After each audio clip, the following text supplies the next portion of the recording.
What is up, viewer out there watching this video? Larox back here, but this time, some Grand Theft Auto 5 online gameplay. This gameplay is from June. That's why I'm in the very early 100s. I am such a low rank in this gameplay. It's insane. But anyways, this is a team deathmatch here on some little suburban area, and I'm gonna camp a lot in this gameplay. Just throwing it out there. I do get a pretty good score for GTA, but I do camp quite a bit because I am a person who likes to piss people off, so that's not really a good thing. But anyways, I'm going to be talking about the development of my commentary / speaking abilities in this video. Now, starting it all off, back in 2012, this is going way back, guys. I was only 11 years old. Like, 2 years for someone who's my age is an insane amount. For 2 years for someone who's like in their 60s is like nothing. It goes by really fast, but if you're young like me, 2 years is a long time. And it's like the amount of time that it took my voice and my speaking abilities to come from somebody who is like, what is up, I'm not a noob because I play online and everything. That's me in my first video. To what I am now, which is somebody who I believe speaks with fluidity, consistency, professionalism, and formalism. And I'm gonna be honest with you guys, I do believe that my voice has really evolved because of YouTube. And that's like the only reason why. I'm pretty sure if I never actually started doing this thing back in 2012, I would have been nowhere near as intelligent when it comes to speaking out loud and expressing my thoughts as I am now, because I've had so much training. I don't even know if you can call YouTube training, but that's what I classify YouTube as. Training my voice to express myself in ways that I wouldn't have expressed myself if I never actually did YouTube. And that's what I believe I have done. As I said, I believe that I can speak with a high level of intel and vocabulary. I could actually do that before, it's just that it actually really took some brain power to get out those big sentences back then. Back then, I would only be like, oh hey, I make video game commentaries on the internet. But now, I'd be like, I express myself through the means of making commentaries on YouTube, using gameplay as a vehicle to express my commentary, thoughts, and opinions on things. There's a big difference between that, what I just said, and I make video game commentaries. Back then, I'd just be simple, I wouldn't go deep. I'd go deep in my head, like I'd think about all these things in my mind, but back then, I was a really reserved person. I kept all my thoughts in my head, and I'd only express the simple things. I would really keep those deep thoughts laid within my brain, and I'd only think about them.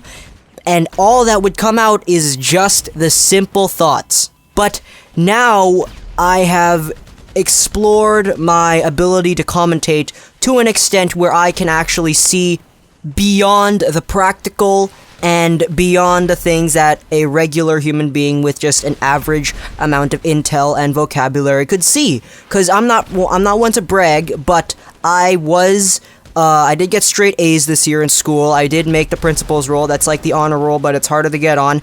And I do believe that I am a very intelligent person. And I do believe that commentaries, vocabulary, and speaking out loud have helped me in that respect.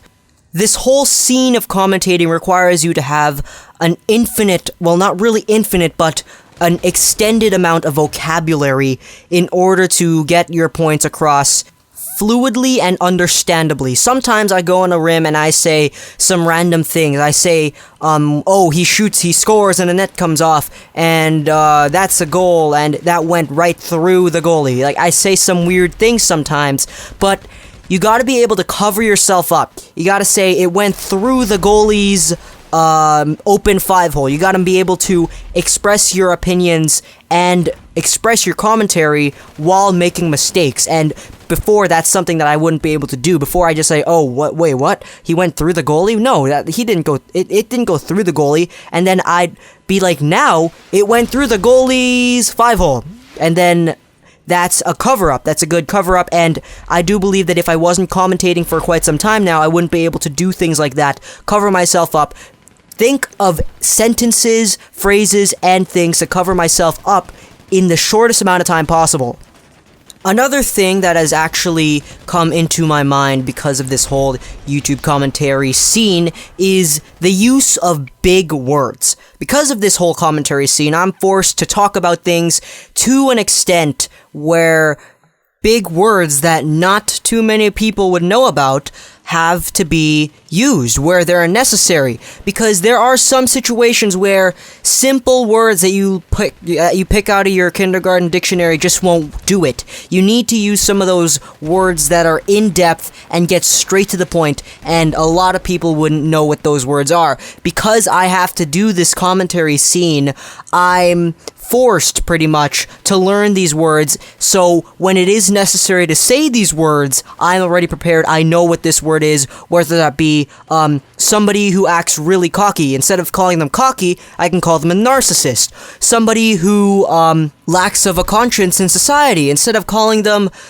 crazy and antisocial, I can just call them a sociopath, which is basically the whole package summed up. I don't have to get in depth and say, oh, this person, they're crazy, unconscionable, charismatic. Like, I don't have to say all these adjectives that describe a sociopath. I can just call them a sociopath, because I've known that people that can be defined as sociopaths do exist. I just didn't know the correct word to classify all of them into one big grouping of people. I actually had to go in depth and say the individual traits of their personality. For example, I was saying they're crazy, unconscionable, and charismatic, which is pretty much a sociopath. Even though there's more factors that factor into it, that one big word, sociopath, pretty much covers the entire spectrum. And that's pretty much what I'm talking about here. Instead of describing the little things about something, I can just describe the big picture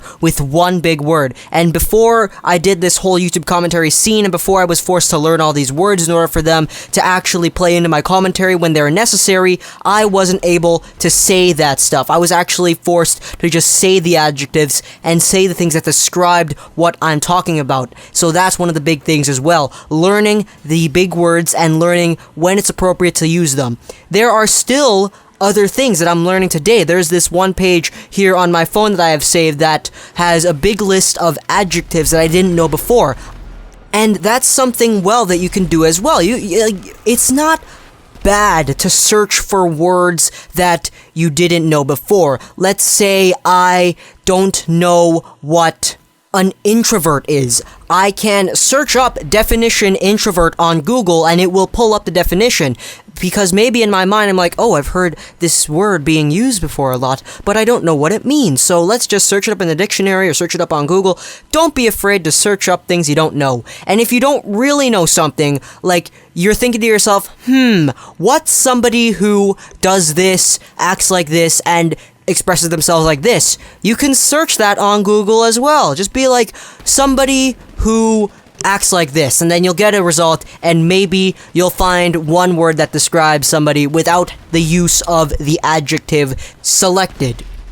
You guys gotta remember that I'm only 14 years old, and I do believe that for a 14-year-old, commentating isn't really the biggest hobby out there. There are probably other 14-year-old commentators, but the thing is, I actually turned 14 this year. I'm probably one of the youngest commentators on YouTube. That's not me being narcissistic. That's not me being indulgent with myself. That's just me stating my opinion. I do believe that I am one of the youngest commentators on the internet. There's probably like some 11-year-old out there that's doing this, but I'm 14 and I have grown a respectable fan base.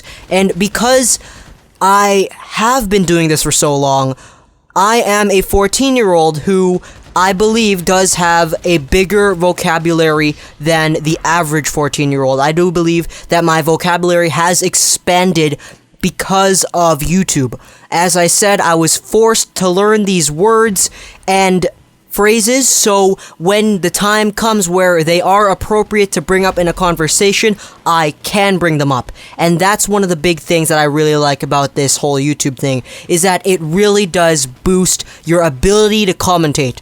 I've been doing this for I've been doing this for 2.5 years now. Almost 3 years. It's going to be 3 years in February. So you can pretty much get a mental image of how much I've been doing this. I've been doing this for so long that commentating and speaking out loud has just come naturally to me. Speaking out loud has been something that I am very comfortable of doing now. It's just that in real life, in public, I'm not able to start conversations with people. I'm not able to talk to people because I'm shy like that. But when a conversation does get started, I really do bring out the big guns in my mind. I do believe that I am able to express my opinions, points, and explanations with fluidity and consistency because of commentary. And that is the development of my commentary through YouTube. Hope you guys enjoyed this video. To remember, blessings, tell me your trolls, like and not subscribe to LegoRox99 Gaming.